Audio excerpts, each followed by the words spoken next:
read a little bit about Noam Chomsky, and he talked about the public, the press and news media. And, Rupert Murdoch, he's been having problems lately.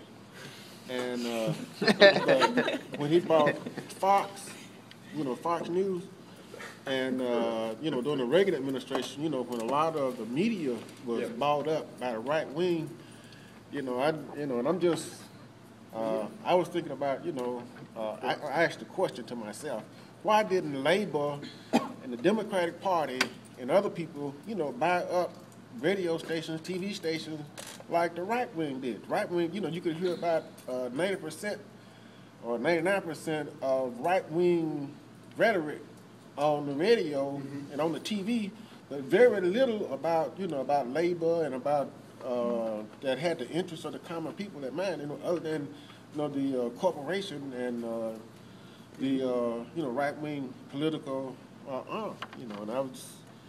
But I thought that was one of the biggest problems, because they get the word out, and more people hear it, so therefore it's going to shape public opinion. Yeah, I mean that's another tradition, as you see less and less, I think, diversity in media in some ways, at least in the United States over the years, although there's some changes now. But back 100 years ago, you had labor newspapers in German, Italian, Swedish, stuff that went through. Every community was able to at least hear some different opinions. But and certainly strong African American labor papers in Chattanooga and other places, and now I think that's something we're waking up to. That hey, that's how public perception gets shaped if you lose your media. I'm actually curious. It's funny you mentioned the papers and the different languages in Italian and Swedish and all of these different you touched on it briefly, where Europe was dealing with labor issues too at the time, and as in the 1900s as they're developing. What changed, or what fork in the road happened with Europe, where in Germany right now, labor is such a strong culture, and they have 40% of their board members are labor represented, whereas labor is almost a bad word in some parts of the United States. So what changed in Europe? Somebody want to handle that, because I can think of a lot of things, but that's not something I know. I gotta do a one-liner. Yep. It's because the fascists lost. Yeah.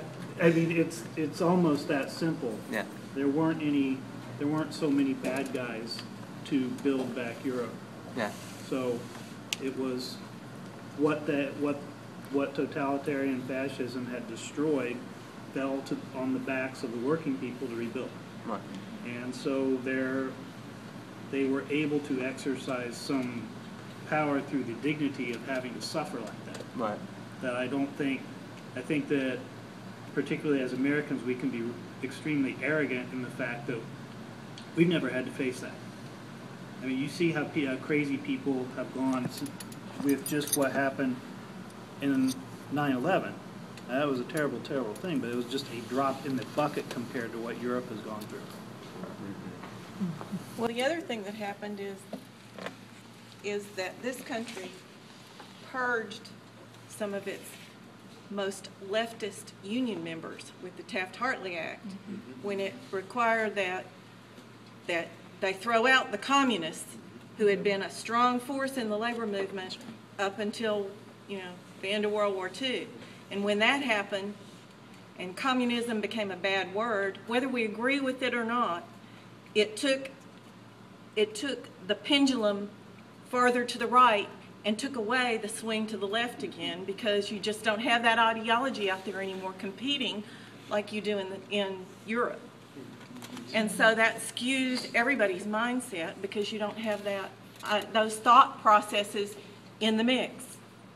I think it's really interesting that there were 3 national headquarters for the Communist Party of the United States. One was in San Francisco, one was in New York, and one was in Chattanooga.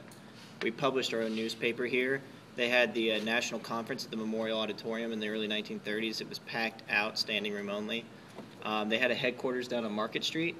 There was newspaper articles with the names of the organizers. There was always scary stuff like Red Joe, things like that. But it interests me that when you see this giant boom in progressive politics in Chattanooga, from what I can tell in the early 20th century, There were two things happening, one of which is that there was an active Communist Party, it's true. But the other is that women were really actively involved in the community. I mean, women are at the front of all of this. I mean, you had women like going and shutting down slums and pushing for ordinances with like sewage and sanitation and getting children out of having to work those crazy hours. And they were connected to the churches, and they were building hospitality houses. And I think that's kind of gets what you were saying about the culture and the community that was behind it, is it's easy to say what people are against, but it's not easy to say what they're for, you know? And I think they kind of built that. They built a value system that everybody believed in and bought into, and they built real community.